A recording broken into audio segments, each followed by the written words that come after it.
சுட்டு விட்டு கலட்டா பண்ணிட்டு இருக்கிறீங்க. ஏய் நிறுத்துறியா? அடிக்காத. ஒவ்வொரு முறையும் ஆள் இல்லாத ஆம்புலன்ஸ் ஈக்கிட்டு தப்பி கம்பிட்டு போங்க. நம்பரை குறிச்சு வச்சுங்க, நம்பர் குறிச்சுக்கீங்க, நம்பரை குறிச்சு போலீஸ் ஸ்டேஷன் கம்ப்ளைண்ட் கொடுங்க. ஏய் தம்பி எதுவும் பண்ணாதீங்க, வேணும்னு கூட்டத்துக்குள்ள கலாட்டா பண்ணிட்டு இருக்கிறீங்க. போங்க போ போ போ. ஒவ்வொரு முறையும் நான் பொதுக்கூட்டம் போடும் போது ஆம்புலன்ஸ் விடுறது. இவரு அந்த ஆம்புலன்ஸ் வர்ற வழியில கூட்டத்தை போட்டுட்டு நான் வர்ற வழியில ஆம்புலன்ஸை விடுறாங்க அப்படின்ற மாதிரி ஒரு சொல்லியிருக்கிறார். தமிழ்ல ஒரு பழமொழி சொல்லுவாங்க, அரண்டவன் கண்ணுக்கு மிரண்டதெல்லாம் பேய் அப்படின்லாம் சொல்லுவாங்க. அவர் இந்த ஆம்புலன்ஸை பார்த்து அவருக்கு என்னவோ வேற ஏதோ ஞாபகம் வருதுன்னு நினைக்கிறேன். இது தவறான விஷயம். அதுவும் நான் பார்த்தேன், ஆம்புலன்ஸ் டிரைவர் நோட் பண்ணு, பேரை நோட் பண்ணு, ஆம்புலன்ஸ்ல இருக்கிறவங்க யார் யாருன்னு பேரை நோட் பண்ணுன்ற இந்த மருத்துவத்துறை அலுவலர்களுக்கு மருத்துவத்துறையில் பணியாற்றி கொண்டிருக்கின்ற ஒரு தன்னார்வமிக்க ஒரு தொண்டு செய்து கொண்டிருக்கின்ற மருத்துவர்களுக்கு விடுக்கிற ஒரு மிரட்டல் துணி. ஒரு முன்னாள் முதல்வர் இது ஒரு மிரட்டுகிற துணியில் ஆம்புலன்ஸ் டிரைவர் பேரை நோட் பண்ணு, வண்டி நம்பரை நோட் பண்ணு சொல்றது ஒரு அநாகரிகமான செயல். ஆள் போகுதா இல்லையா?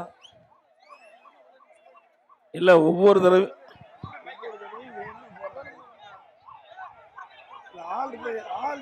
சொல்லுங்க.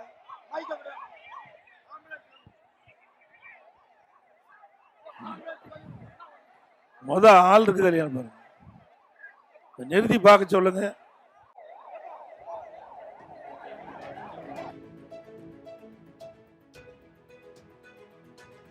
சுட்டு விட்டு கலட்டா பண்ணிட்டு இருக்கிறீங்க. ஏய் நிறுத்துறியா?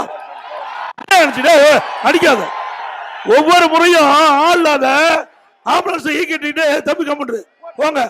நம்பரை குறிச்சு வச்சுங்க, நம்பர் குறிச்சுக்கீங்க, நம்பரை குறிச்சு போலீஸ் ஸ்டேஷன் கம்ப்ளைண்ட் கொடுங்க. ஏய் தம்பி எதுவும் பண்ணாதீங்க, வேணும்னு கூட்டத்துக்குள்ள கலாட்டா பண்ணிட்டு இருக்கிறீங்க. போங்க போ போ போ. ஒவ்வொரு முறையும் நான் பொதுக்கூட்டம் போடும் போது ஆம்புலன்ஸ் விடுறது கேவலமா இல்ல இந்த அரசாங்கம். தம்பி விட்டுங்க போட்டோம் போட்டு. கேவலமான அரசாங்கம். அரசாங்கம் எதுக்கிறதுக்கு தில்லு வேணும், அரசு நீதி எதுக்கு வேணும். அதை விட்டுட்டு கூட்டத்துக்குள்ள ஆம்புலன்ஸ் விட்டு விட்டு ஒவ்வொரு முறையும் பிரச்சனை பண்றதா? இந்த டிரைவரு இதெல்லாம் குறிச்சு வச்சுக்க, நம்பர் குறிச்சு வச்சுக்க, யாருன்னு அப்புறம் பேசிக்கலாம். இந்த அணைக்கட்டு சட்டமன்ற தொகுதி அதிமுக கோட்டை. இது மாதிரி 1000 ஆம்புலன்ஸ் விட்டாலும் மக்கள் மனதை மாற்ற முடியாது. நான் ஒவ்வொரு கூட்டத்திலையும் பாக்குறேன், கிட்டத்தட்ட ஒரு 20-30 கூட்டத்துல இது மாதிரி ஆம்புலன்ஸ் விடுறது, வேணா கூட்டத்துல கலாட்டா பண்றது. இந்த அரசாங்கம் ஒரு கேவலமான அரசாங்கம். தில்லு திராணி தெம்பு இருந்தா அரசியலே தான் எடுத்து பார்க்கணும். மக்கள் குழுமி இருக்கிற கூட்டத்தில் விட்டு இந்த வெறும் ஆம்புலன்ஸ்ல யாருமே போகல, நோயாளியே போக கிடையாது. அங்க வழி இருக்குது. நான் ஆரம்பத்திலிருந்து இது கிட்டத்தட்ட ஒரு 30 கூட்டத்துல பார்த்திருக்கிறேன். இதே மாதிரி ஆம்புலன்ஸ் கூட்டத்துக்குள்ள விடுறது. கூட்டத்தை கலைக்கிறதுக்காக ஆம்புலன்ஸ் நான் நேற்று பார்த்தேங்க அந்த கிளிப்பிங்ஸ். அவர் எங்க போறாரோ அங்க ஆம்புலன்ஸ் வருதுன்றாரு. இதுல என்ன வேடிக்கையான விஷயம் என்ன தெரியல. அவர் பெரும்பகுதி இந்த அவருக்கு ஆதரவு திரட்டுறதுக்காக போறது சாலைகள்ல போறாரு, பிரதான சாலைகள்ல போறாரு. இந்த ஆம்புலன்ஸ் தமிழ்நாட்டில் 1330 ஆம்புலன்ஸ் இருக்கு, 108 ஆம்புலன்ஸ். இந்த 1330 ஆம்புலன்ஸுமே உயிர் காக்கும் சேவையை செய்து கொண்டிருக்கிறது.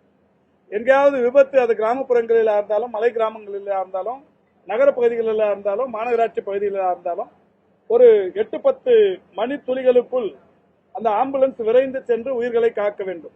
விபத்து நேர்ற இடமோ இல்ல நோய் தன்மையை அதிகரித்து யாராவது போன் பண்ணா போய் உடனடியாக காப்பாற்று.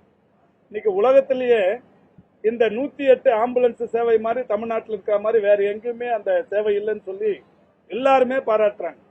உடனடியாக உயிர் காப்பாற்றப்பட்டு கொண்டிருக்கிறது. இவரு அந்த ஆம்புலன்ஸ் வர்ற வழியில கூட்டத்தை போட்டுட்டு நான் வர்ற வழியில ஆம்புலன்ஸை விடுறாங்க அப்படின்ற மாதிரி ஒரு சொல்லியிருக்கிறார். தமிழ்ல ஒரு பழமொழி சொல்லுவாங்க, அரண்டவன் கண்ணுக்கு மிரண்டதெல்லாம் பேய் அப்படின்லாம் சொல்லுவாங்க.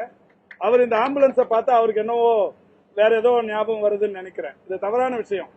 அதுவும் நான் பார்த்தேன், ஆம்புலன்ஸ் டிரைவர் நோட் பண்ணு, பேரை நோட் பண்ணு, ஆம்புலன்ஸ்ல இருக்கிறவங்க யார் யாருன்னு பேரை நோட் பண்ணுன்ற இது மருத்துவத்துறை அலுவலர்களுக்கு மருத்துவத்துறையில் பணியாற்றி கொண்டிருக்கின்ற ஒரு தன்னார்வமிக்க ஒரு தொண்டு செய்து கொண்டிருக்கின்ற மருத்துவர்களுக்கு விடுக்கிற ஒரு மிரட்டல் தொனி.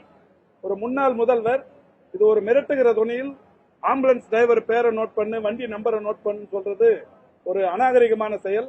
இது அவர் இதோட நிறுத்திக்கிறது நல்லதுன்னு நினைக்கிறேன். என்னன்னா இது பொதுமக்கள் இடையே அவருக்கு இன்னும் கூடுதல் எதிர்ப்பை உருவாக்கி தருமே தவிர அவருடைய எதிர்ப்பை நிலைநிறுத்துவதற்கு செய்து கொண்டிருக்கின்ற இந்த காரியம் இன்னமும் அவருடைய அந்த குவாலிட்டியை குறைக்கிறதுக்கான ஒரு விஷயமா தான் இருக்கும் அவருடைய பேச்சு நேற்று பார்த்ததுல இருந்து.